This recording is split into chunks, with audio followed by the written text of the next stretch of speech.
Estudiar y usar bien la palabra por Wayne Partain, voz Andrés Pong.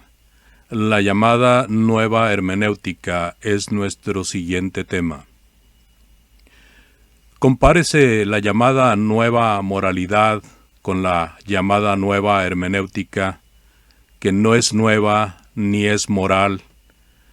La nueva hermenéutica no es una nueva ni hermenéutica, sino simplemente otra manera de rechazar la autoridad bíblica. Los que promueven la nueva hermenéutica son enemigos de la autoridad del Nuevo Testamento.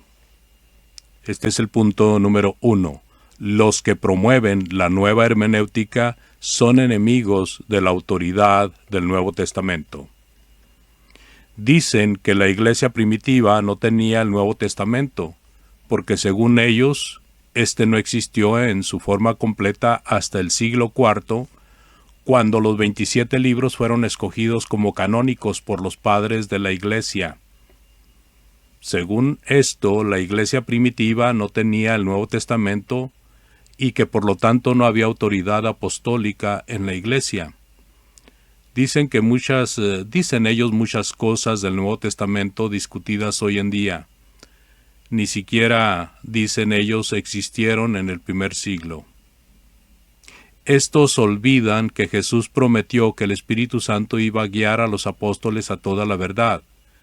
Juan 14:26 y también 16:13. Es decir, durante la vida de estos toda la verdad fue entregada. El Nuevo Testamento fue escrito en el primer siglo por hombres inspirados. Es absurdo afirmar que no existió hasta fines del IV siglo. En Primera de Juan 2:20 y también el 27, pero vosotros tenéis la unción del Santo y conocéis todas las cosas. Pero la unción que vosotros recibisteis de Él permanece en vosotros y no tenéis necesidad de que nadie os enseñe, así como la unción misma os enseña todas las cosas, y es verdadera y no es mentira. Según ella os ha enseñado, permaneced en él. Los hombres inspirados del primer siglo no podían saber cuáles libros y cartas deberían incluirse en las Escrituras. Esto es así. Dice Juan que sabían todas las cosas. Debemos tener más confianza en los llamados padres de la iglesia apóstata que en los hombres inspirados del primer siglo. ¿Esto es así? Podemos ver también 2 Timoteo 3:16 al 17 y 2 de Pedro 1:3 y Judas 3. Por lo tanto, la iglesia del primer siglo sí tenía el Nuevo Testamento unos 1900 años antes que nosotros, y era el mismo Nuevo Testamento que tenemos nosotros desde luego. La autoridad del Nuevo Testamento es la misma en todo siglo. La autoridad divina se estableció y se reconoció por medio de declaraciones, mandamientos, ejemplos y enseñanzas por implicación. El origen del problema. Es importante entender que la nueva hermenéutica es el fruto natural del liberalismo de los años 50 y 60 del siglo pasado, cuando nacieron tantas instituciones, Iglesia de Cristo e iglesias patrocinadoras. Los hermanos insistían en que no hay patrón bíblico, la Biblia no dice cómo hacer la obra benévola o evangelística, etc. No querían aceptar la enseñanza bíblica con respecto al gobierno y obra de la iglesia. Los hijos de esos hermanos liberales han ido más allá, diciendo que la Biblia no es en ningún sentido un plano para la iglesia, que no es una constitución, que no es un libro de leyes, etc. Estos intérpretes modernos quieren mucho más libertad que la de sus padres, porque no solamente quieren más libertad en cuanto a la obra de la iglesia, sino también son ultraliberales y tolerantes con respecto a otras prácticas sectarias y cosas mundanas. Por ejemplo, el uso de instrumentos de música en el culto, el divorcio y segundas nupcias, el aborto, el papel de la mujer en la iglesia. Muchos insisten en que la mujer debe tener parte pública en los servicios y aún agreguemos la homosexualidad.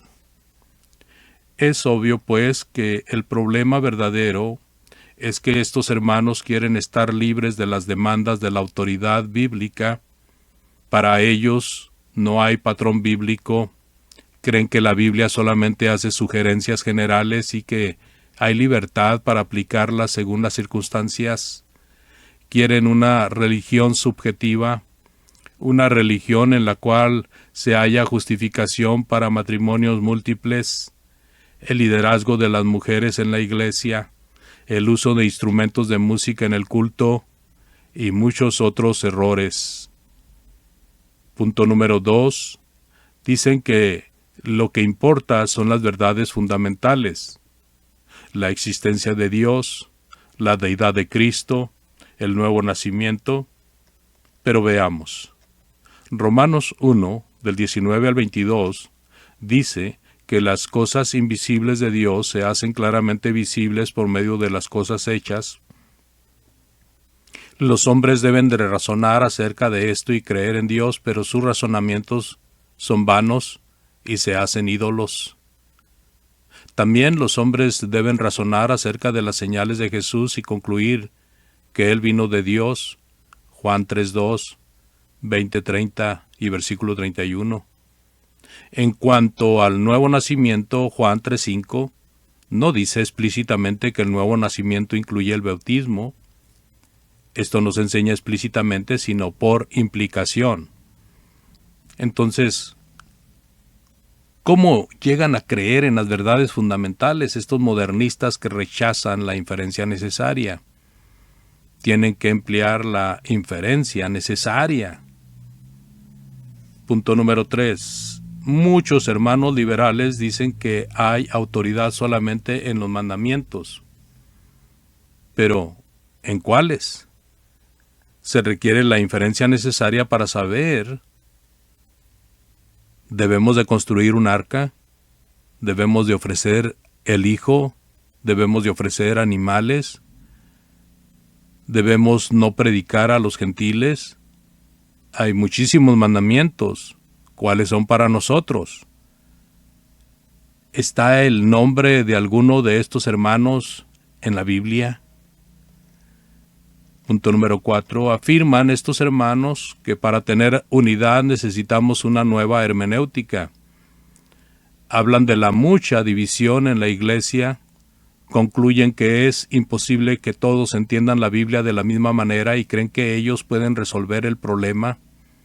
Creen que el amor es la única base de la unidad y que la doctrina no tiene nada que ver con la unidad. Punto número 5. Según la nueva hermenéutica, la verdad no es absoluta sino relativa. Estos hermanos han caído en el error de enseñar la verdad existencial, es decir, que la palabra, la verdad, se usa en la experiencia de cada persona. Creen que cuando el texto bíblico tiene efecto sobre una persona, en el contexto de sus experiencias y necesidades, el resultado es la verdad para él. Obviamente, lo que ellos llaman la verdad no es la verdad absoluta de las Escrituras porque será diferente en el caso de cada individuo. Punto número 6. Creen que la Biblia es un libro de cartas de amor, que no son declaraciones autoritarias y no establece ningún patrón de obediencia. Estos hermanos enfatizan mucho la idea de que la Biblia no es un plano, ni un patrón que seguir, ni un código escrito, ni una constitución, ni un sistema legal. Dicen que hay mucha diferencia entre una carta de amor y un plano o patrón. Dicen enfáticamente que las Escrituras del Nuevo Testamento no son una ley. Punto número 7. Dicen que debemos concentrarnos en formar una relación con Dios, con Cristo y con otros cristianos, y no en los detalles de su palabra. Creen que si estudiamos la palabra de Dios y tratamos de obedecerle, esto nos aleja de Dios y los hermanos. Dicen que lo más importante no es seguir alguna ley, sino la formación de una relación con Dios, con Cristo y con otros cristianos. Preguntamos, ¿es posible formar una relación con Dios, con Cristo y con otros cristianos si no nos interesa la voluntad de Dios expresada en su palabra? ¿Esto es posible así? Punto número 8. Dicen que debemos seguir el espíritu y no la letra de la palabra de Dios. Desde luego, este punto no es nada nuevo porque los sectarios lo han predicado por muchos años. Dicen que los oponentes de Pablo en Corinto se equivocaron en su uso de las Escrituras porque no la leyeron para captar su espíritu, sino su legalismo. Dicen que no la leyeron para ver la gloria de Dios y que la leyeron con el velo puesto sobre sus ojos. Según este concepto erróneo de 2 Corintios 3:6, no hay nada de la ley en las Escrituras del Nuevo Testamento, sino que cada persona debe de comprender el espíritu de la ley y aplicarla según sus propias ideas y emociones. Estos hermanos son como pericos que imitan a los sectarios. Este uso de 2 Corintios 3:6 al 18 es una representación completamente falsa de lo que Pablo dice. Él llama al nuevo pacto espíritu y llama al viejo pacto la letra que mata, porque la ley de Moisés condenaba sin proveer un Salvador. Punto número 9. Usan mal la enseñanza de Romanos 14. Dicen que Pablo se refiere a cuestiones doctrinales, asuntos de fe o asuntos de la fe, cuando en realidad solamente se refiere a los escrúpulos y opiniones que no tenían nada que ver con la fe. Varios textos hablan de la fe: Hechos 6:7, Gálatas 1:23, 3:25, Judas 3, etc. Esta palabra se refiere al Nuevo Testamento, la ley de Cristo, el Evangelio, la voluntad de Dios, la doctrina, la palabra, etc. Romanos 14 se refiere a cuestiones de opinión y no cuestiones de la fe. No hay declaración ni mandamiento, ni ejemplo, ni inferencia necesaria que incluyan a tales cosas en la fe. Este capítulo no se puede aplicar a los asuntos que se incluyen en la fe. Los instrumentos de música corrompen el culto, no son autorizados y son condenados por el silencio de las Escrituras. Las instituciones, Iglesia de Cristo, no son autorizadas porque corrompen la organización y obra de la Iglesia como el instrumento corrompe el culto. Segundas nupcias para el fornicario repudiado no es asunto de opinión, sino de adulterio. Romanos 14, versículo por versículo, léase, y verá que no se puede aplicar este texto al adulterio. Así que tales cuestiones no son asuntos de opinión, y Romanos 14 no tiene nada que ver de ellos. Fin de la llamada nueva hermenéutica. Continuaremos con el tema El estudio cuidadoso de la palabra.